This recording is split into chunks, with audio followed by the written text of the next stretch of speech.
station, this is Houston. Are you ready for the event? Suni and Butch are ready. Administrator Nelson, please call station for a voice check.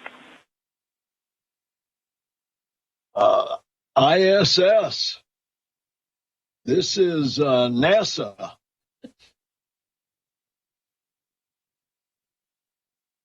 NASA, Mr. Nelson, and all your team, welcome aboard the International Space Station. Great to have you. Hey, you all look terrific. Just terrific. Tell us, as you are testing out this new spacecraft, tell us about what you feel about it. Oh, my, how long do you have?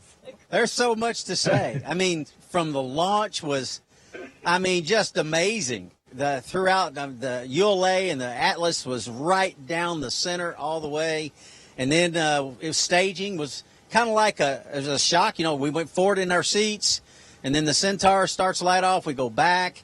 And the Centaur has this unique kind of, nobody knew this because nobody's ever ridden one before. It's kind of got a half a hertz of a pulse. It's, every 2 seconds it's boom, boom. And it's just kind of stable the whole time and again, right down the center all the way to space. And then kind of a jarring end when we got to MECO. And then, of course, we finally separate from the launch vehicle and often run into OI burn. And then from there, it was just one extraordinary event after the other. And first time for both of us to be back in space for quite some time. It was just great. Over to you. Yeah, I second everything that Butch said. It was a pretty spectacular ride. I mean, we've been waiting for a long time for it. So when everything started going, I think both of us were like, "Whoa, here we go! We're on the ride and we're off to the races." So every time something interesting happened, even on the pre-launch count, we were trying to write it down. We're both testers, so we wanted to pass all this words on to the next guys who are going to be flying on an Atlas V. And same thing when we got into orbit, as Starliner was flying, and we were flying it as well, doing some of our test points. We were marking a bunch of stuff down. So good lessons learned for the rest of the team for the future of Starliner. Well, I'm here with Pam and Jim, so I'm going to flip it to Pam. Butch and Suni, man, it is so great to see you back in space on ISS. It's a pretty awesome responsibility, but also a thrill for any tester to be the first one to fly a vehicle. And we're super excited about it. I love that description of the launch. I'm really interested about your initial impressions of some of the spacecraft performance, particularly the handling qualities testing that you've been doing. Can you tell us a little more about that? Yeah, I tell you, Pam, and we appreciate that. It's very kind of you. The simulators, as you know from your own experience, simulators typically are not as precise as an aircraft, and that is the case with Starliner. Exactly. This spacecraft, the simulator is a great simulator, but the spacecraft was precise, more so than I would have expected. Mm-hmm. I mean, we could stop on a dime, so to speak, put it exactly where we wanted, and it would stay there. And we have different wider and smaller angles of dead bands that we call them. So we get in those tight dead bands, and it would stay put right on the number. And for testers, like you said, this is what this mission is. It is a test mission. Every single phase, every single moment, and we're in evaluation mode. And that the initial control, both of us got in the left seat. It was amazing, and it was a thrill to finally do it after doing it in the simulator for so long. Yeah, my task when I got in the left seat was I joke around and I call it mooning the sun, putting a tail sun, and so it's a big pitch down, and that spacecraft flies so smoothly on that pitch down. It felt really good, and then stopping it right on attitude, and we were trying to fine tune where we would get the most power, and we could go back and forth just a little bit to exactly find where that point was. So if we didn't have any guidance and we had to do it ourselves, we could do it no problem. And the spacecraft really reacted great to even those big types of maneuvers like that. Yeah, just a little bit more on that. While we were doing that, there's a power. It gives you the power absorption or generation number on the display. And it was when I was watching it, she's maneuvering, and we were almost to the point where we thought we were going to stop based on all of our testing, and the number peaked at 1419 and then started going the other way. I said, there it is, you hit it. And we went in because we don't have our displays up, our attitude displays. So we pull up the attitude display. Sure enough, we're just barely past it. So even that piece of data on a display that has nothing to do with flight, just showing your power generation, was precise, right on. Pretty amazing. So are the guys on Dragon, are they going to be lusting, wishing they were on Starliner? Hey, all those Dragon guys would want to fly Starliner. Trust me, if they're test pilots, this is where they want to be. It's good stuff. Yeah, that's what I was going to say. You know, it's really actually pretty. That's what I was going to say.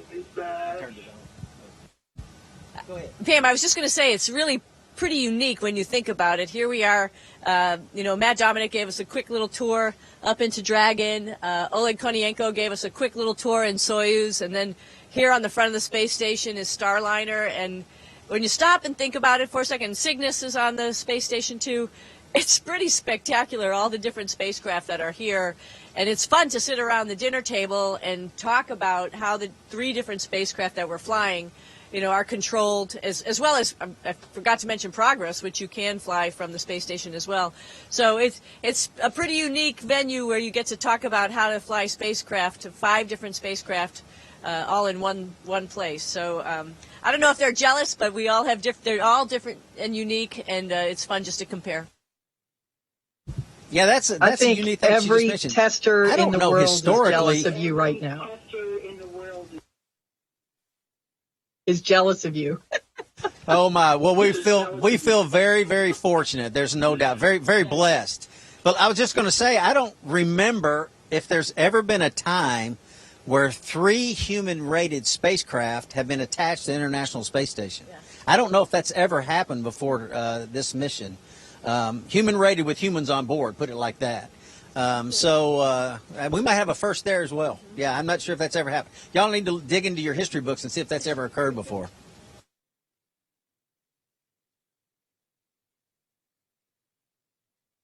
Jim, over to you. So, Suni and Butch, it's great to see you both. And on behalf of the NASA and Boeing team, I just want to thank you for everything that you've done for this test flight, everything you've done to give us this second method to get to ISS. Is critical for us. Everything you're doing just for human exploration in general, and I want to make sure you know the importance of that and how much we are grateful for all you put into it. I've learned so much since coming into this job of everything that you two as individuals have done, the time you waited to get here, the effort you put in the revisions to the software, and just helping make the vehicle better and safer. So thank you very much for that. Yeah, Jim, we appreciate that. And honestly, we're honored and blessed to have had this opportunity, to continue with this opportunity. And all that, it's a big team effort. You know that. There's no couple of individuals that do it. And there's so many folks that have put their all and their passion into it for quite a long time. Many, obviously, all the Boeing team, folks within MO, and other people that we work with, ULA as well. So we're honored, like I said, to represent them in this fashion and be this part of the large puzzle, if you will, of all that those pieces have to come together exactly right to make these things a success. It's on. Yeah, it took a little while to get across the finish line, but we, like Butch said, there's a huge family of people, in our teams that got us here. We're just the tip of the sphere. So we have to say thank you to all of the folks who worked really hard on both NASA and Boeing team, ULA team. put up with a lot for many, many years, a lot of questions from us, and I think we all are better for it. Want to also shout out to our families, not only ours, but all those people who've been working, Mission Control, Boeing at the Bay Air Boulevard building, and the C-3PF. Their families have been along for the ride as well, hoping at one point in time the spacecraft would fly. And I think the day we launched, a lot of people were relieved and excited and just psyched to see that rocket take off. So I know they've got a target for y'all to come home, but do you want us to try to delay it a while so you can have some more time?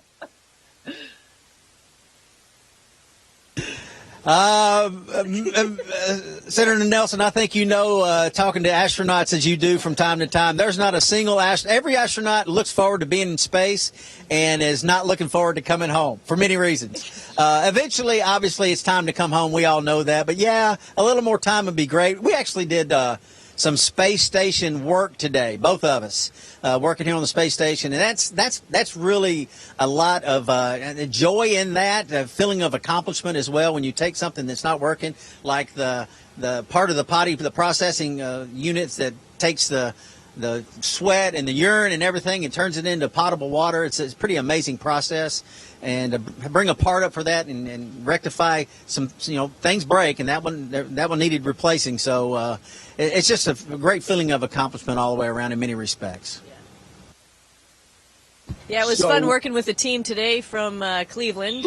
And, there's people from all over the world who have experiments and just doing studies up here. So it's really rewarding when you can actually participate in that and be part of this research station that we're on right now. So both of us, today was our first day where we stayed out of Starliner and got to do a little ISS research, and that was really fun and rewarding, and makes us part of the team. And we've got a great team here. We don't really want to leave because we like these guys, and we want to see them go out the door and do a couple spacewalks and help out any way we can.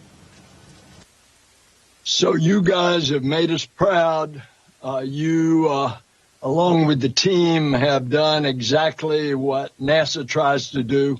We launch when it's ready. We'll bring you home when it's ready.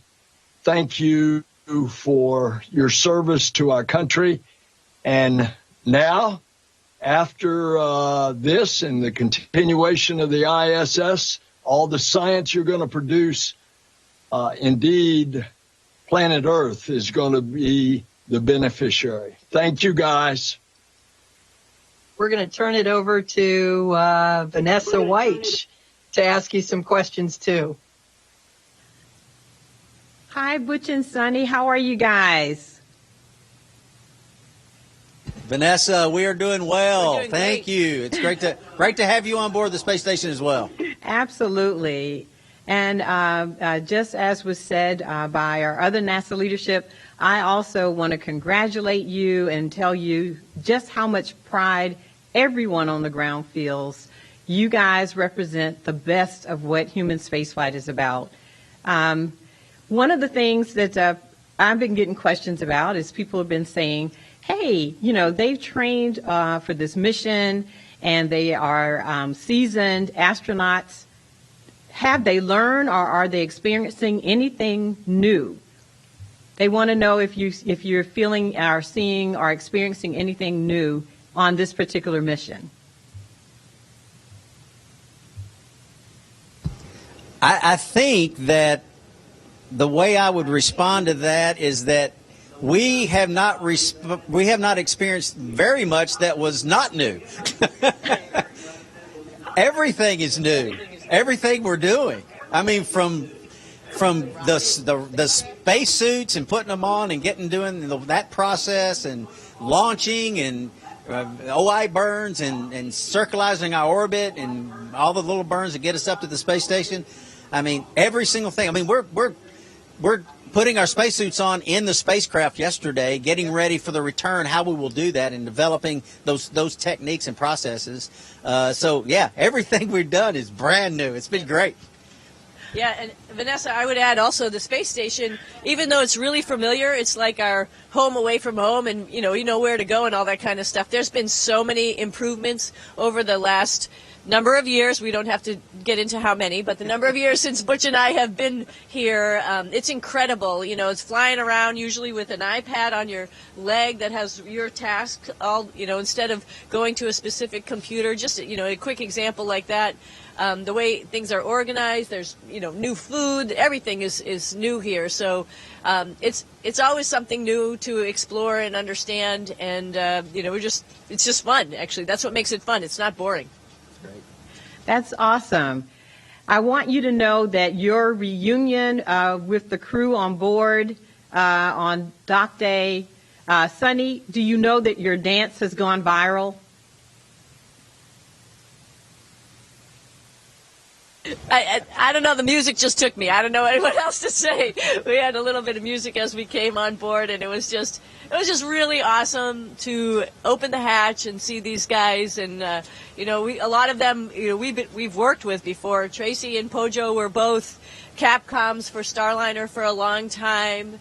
You know, Jeanette, I've trained with her before. You know, Mike Bear was your classmate, and, you know, we've known him for a long time. Oleg, of course, we've all known Oleg for a long time, and, you know, Nikolai, who's up here with him, of course, we know him just because they're up here for a long time, and just got to know Sasha right before launch, and so it was just like a little bit of a family reunion. Hey, we're in space, and we're here to help. We're here to have fun with you guys. You think Suni's dance went viral. I purposely did not dance because I know it would have gone real viral. So you don't want to see me dance. Well, again, on behalf of everyone here on the ground from all across NASA, Boeing, ULA, the human spaceflight community, everyone says just a big congratulations. We'll continue to follow and track all of the things that you're doing. And as was said, we understand we're going to take time and make sure that things are ready for your return.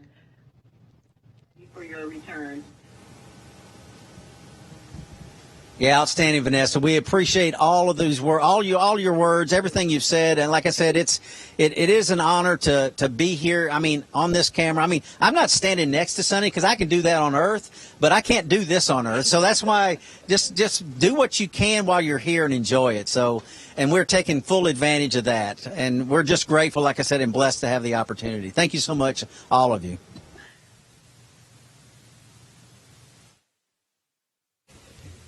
Station, this is Houston ACR. That concludes the event. Thank you. Thank you to all participants. Station, we are now resuming operational audio communications.